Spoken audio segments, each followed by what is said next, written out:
Thank you. Mrs. Almond, could we have the roll call, please? Mrs. Britton? Here. Mr. Cook? Here. Mr. Deschel? Here. Mr. Delauder? Here. Mr. Eifert? Here. Mr. Emick? Here. Mrs. Herman? Here. Mrs. Maley? Here. Mr. Rawhauser? Here. 9 present. Thank you. We do not have anything in our presentations category, so we'll move right into our first public comment period. Do we have anybody for public comment? Okay, Mr. Perkins is shaking his head no. We did have a executive session at 5:30 this evening to discuss yesterday's decision that came down regarding the Washington Township situation. So we'll address that further as the weeks come on here. So we'll move right into our reports. We first have our Comprehensive Plan, Curriculum, and Professional Development Committee, Mr. DeLauder, Mrs. Herman, and Mrs. Maley. All righty. So we met this evening, and Dr. Maloney was gracious enough to create a schedule for the Curriculum Committee for the remainder of the school year. From here on out, each month is assigned to a grade division or specific topic with an assigned leader. So as an example, this month was dedicated to the high school. Next month we'll be hearing from each of the elementary school principals, and then the following month will be the middle school.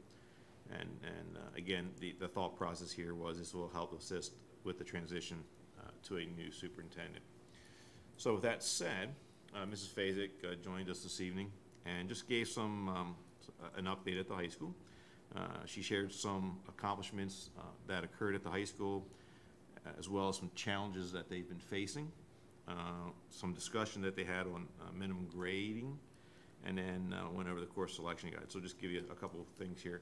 As far as the accomplishments, the implementation, easy for me to say, of blended learning, learning that both the students and the teachers are becoming more comfortable with this process as they're moving through the school year.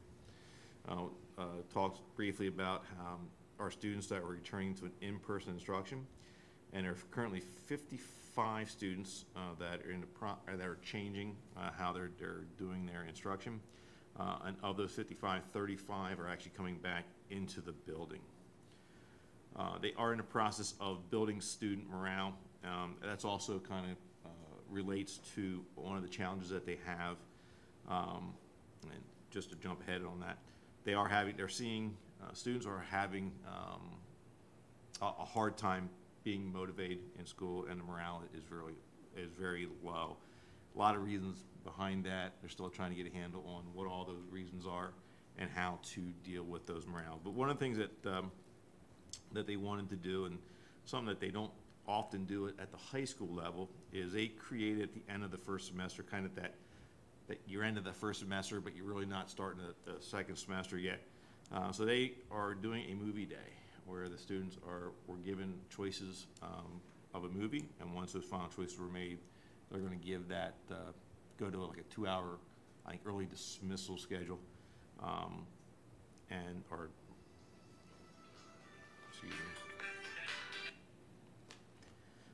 then so they'll have an opportunity to watch the movie once the final decision has been made on that.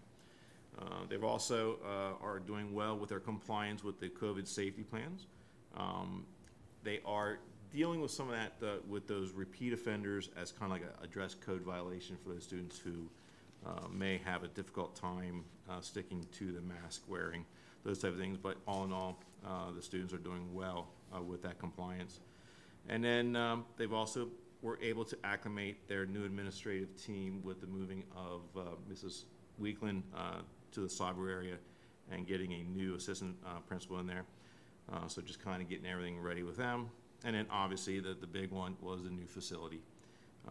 They're again starting to get it to look like a school and feel like a school. She did relate that the students are really taking care of the building and really being very respectful for the new building. If you're not aware, the new monitors have been installed in the hallways, and they are beginning to put the morning announcements or daily announcements on those monitors, and are looking at ways to increase more messaging on those monitors. And then one of the other things she wants to do is is to maybe purchase some cork strips for the teachers to put up in the hallway so their teachers can start displaying some student work in there. Again, moving on to the challenges, Keystones. They were in the middle of the Keystones this past week when the shutdown occurred. So again, kind of a little hiccup in taking that, but they are getting ready to come up with a plan to finish those up. We are fortunate in that the federal government has extended the time period for those Keystones to be made up. Again, we talked about the student morale, motivation, and it's student motivation, academic performance are all kind of lumped into one area. And again, a lot of discussion on what's happening, how can they deal with it, how can they get the students to become more motivated with that. Again, student attendance, they're finding that the students who are on the Zooms, they are signing in to the Zooms and getting the attendance required, but then seem to not be fully participating in the Zoom sessions. So again, a challenge that they have to deal with. And then moving on to the minimum grade discussion. Again, this is in early stages. Some of the concerns that they have is with us doing a block scheduling and with only like a semester, a student, it becomes very easy for a student to fall behind very quickly to a point where they may not be able to catch up to pass the grade. So they're looking at ways to identify those students who are struggling and maybe come up with a way to give them a minimum grade, let's say 50%, and then for the first semester, and then maybe get an 80% or whatever to pass for the grade. So again, early stages are still researching and discussing that at the building level. And then finally, she just went over the highlights of the new course selection guide for next school year. The Keystone and graduation requirements, she highlighted that. They've done a little bit more explanation with the dual enrollment criteria. They've added 2 new courses for this year, the physical science and a sociology class. And they or intend on bringing back lab fees for students who are taking elective courses for those, and that would be for a fee of $10 for that. I think that is it. Kathy, Rachel, anything on that? I don't have anything to add, and this is a question I did not ask. I should have asked Jen when she was here. Pat, maybe you can answer it. But, along the lines of the attendance, when kids are signing into Zoom, they sign in, may or may not participate. One thing that I notice with my 6th grader versus my 9th grader is my 6th grader, almost everybody's faces are on the Zoom. My 9th grader, nobody's faces on the Zoom. So, and I see the teachers struggling with that. I see teachers like talking to a wall basically because nobody's responding, and she can't even tell if the kids are looking at her. Is there a way that we can require students to put their face on video? Can teachers require that? I think so. So I'm not sure what they've talked about and what they've done and what they've required them to do. And I don't know, are we talking about when they're all home or when just a couple are home? Well, so my kids are 5 days in, so it would be those days when We the school shut down. shut down. You shut down. And, everybody's home. And we I can just ask Jen, see, because I'm not sure what guidelines she gave her Okay. teachers. because I just feel I like, can check. and of course it is the difference between a 6th grader and a 9th grader. Motivation is hugely different there. And I know some reasons why those 9th graders want their videos off, because they were having their pictures taken by peers and then they were being texted to people. Or they're having a bad hair day and it's easier to just deal with it sitting at home because then they don't have to do their hair like they would if they come in person. Or, who knows what the reason. There's too much going on in the background. They don't want people to see their homes. I'm sure that there are lots of reasons, but I do feel like if we could get them on the screen, it would force them to be a little more engaged because they're being watched. A lot of these kids are home by themselves and don't have any supervision. So Check it with her. just a thought. Yep. Well, and I noticed it too. My sixth grader was in quarantine for 14 days, and he was online while the rest of the kids were still in school. And there were a lot of, I think it was a big number, a large number of kids that were quarantined, all in the same group. And I noticed that a lot of them did not have their, and my son was one of them, and I'm like, I made him turn his camera on, and you would have thought that it was the end of the world. Because again, he was having a bad hair day. It's an accountability piece that I think that it's not gonna solve all the problems, but I think it could help. Now, I do have one question along those lines.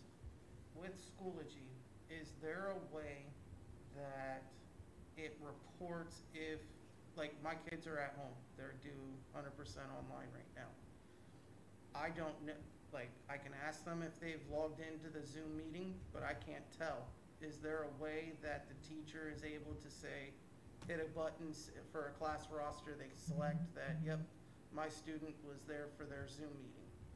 Because I know when I go in, I can see their grades, what they're missing, but I can't see if they were in the Zoom meeting. Right, that would probably require another field that you'd have to input that, yes, yes, yes, yes, yes, all the way down.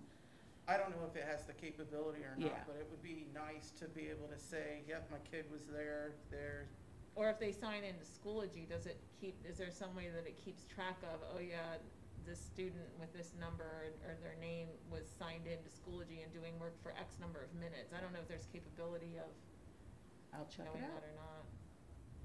I'll send you answers. Okay, any other questions for anybody? Mr. Rawhauser and I can relate to those bad hair days and not wanting to be on our Zoom sessions. Okay, speaking of Mr. Rawhauser, he's part of the next group here for facilities and safe and supportive. So we have Mr. Deschaux, Mr. Emig, and Mr. Rawhauser. All right, we only had one topic today. Mr. Perkins was enlightening us on how good of a job he's doing with getting grants for the school year of 2021. He has in the works or has received $442,314 this school year alone. Some of those grant monies have gone for COVID reimbursement of cleaning supplies and then just other safety features. He also told us within the 3 years that he's had that job, he has gotten in grant money $923,034. So in 3 years, almost $1 million in grants. So that's really good job there. He's out looking for IT grants for upgrading networks and things like that. Cameras are still being installed in the high school, middle school. Everything's going well there. And they are also in the process of updating the signage in both of the buildings. And that's all we have. Any questions? Okay, next is Human and Fiscal Resources, Mr. Cook and Mrs. Brenton. We had I have a very big topic to report on and very little to say about it. We took our first look at the preliminary budget for 21-22. And as you can imagine, with the events of the last day, as difficult as it is to put a budget together with all the things that we've been talking about with our increased cyber school costs and things that are unexpected, now we throw Washington Township into it. So here's the report for you guys tonight, and that is there's got to be some changes. Obviously, there's going to be changes, and the thing to keep in mind that the first crack at our preliminary budget, there might be bigger changes as we move forward until we finally get to a point where we have enough information that we can vote on a budget than what we normally do between this point and June. So our budget timeline was to basically bring it in February, and realistically, just kind of like what, if you remember last spring, we were about ready to pass the budget and bring it out, and then COVID hit, and we kind of put the brakes on it until we could see, what we were up against, and ended up approving it in May, or was it June last? It was May. Was it May? Okay. So, I mean, in realistic terms, it's going to be at least May, probably June again. We probably are going to want to have as much information on the potential Washington Township issues before we can even know what we're up against. And so there's obviously going to be a deficit to deal with there. And with the costs that we have just ending this year, there's likely going to be a deficit this year as well. But there's some things that are still in play. There's some federal funding that's going to be coming that will help offset a little bit of it, and potentially more that's being talked about. So it's too early yet to really know. But the walkaway point is there's going to be a lot of changes probably between now and the end point. So we took a look at the preliminary numbers, some of the preliminary things that Jen has been working on and trying to infiltrate into the budget that we need to look at. The LIU budget, which you just got a copy of that today. Normally we approve the LIU budget in February, and to try to meet that timeline, Jen's going to get that information out to us between now and then, so that next month we're in a position where we can approve that. So that's basically looking at a flat budget, no increases to my understanding. So look for that to come your way, and then we can hopefully approve that next month in our regular meeting. As if you had a chance to dive into our treasurer's report for the meeting that we had Tuesday night, you may have noticed that the cafeteria fund has been down, or is down considerably from what it was before. A big part of that is due to a delay in receiving the subsidies for the meals that have been utilized. As you remember, or you probably remember, that all the students are eating for free this year, and that those subsidies are offsetting that. So that being said, there's just a little bit of a delay there in getting those reimbursements. But also, with that being said, we have seen some increased costs that are probably going to knock that budget down a little, or knock the balance down a little bit. For example, when we have to close schools, the participation with the meals is down. So obviously the funding for it coming back, participation is down. So can't claim that. And the other issue with it, we talked a little bit, Kelly mentioned this, our food services director mentioned that we still have to deal with inventories and food that's not being used when the students aren't in school to use it up. So keeps her pretty busy trying to figure out ways to utilize the food in other ways if the students aren't eating it every day. So she's been pretty creative, and she mentioned that you'll probably see some menu adjustments to try to use up some inventory that's not being used. So we're pretty heavy on inventory right now. But overall, it's still very stable, and everybody's working hard to try to provide, the best use of the resources that we have. Anything I might have missed? Nate, Jen, Amy? You got it. Okay. All right. Questions? Okay, this is our miscellaneous period. For any other comments or observations, does anybody have anything?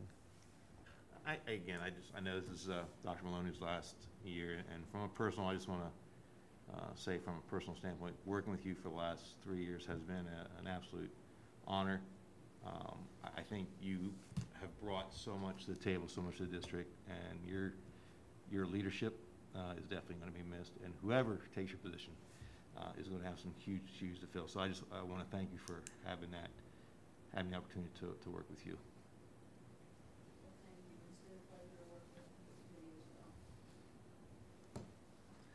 Anybody else? Okay, Mr. Perkins, I'm going to assume nobody has shown up for public comment for the last one. No one has showed up this morning. Okay. Future meetings, February 16th, 7 o'clock p.m. we have our board meeting, and February 18th we have 6 o'clock p.m. committees and 7 o'clock board planning meetings. So if there's no further business, I'll entertain a motion to adjourn. So move. All in favor? Aye. Aye. We are adjourned. Thank you.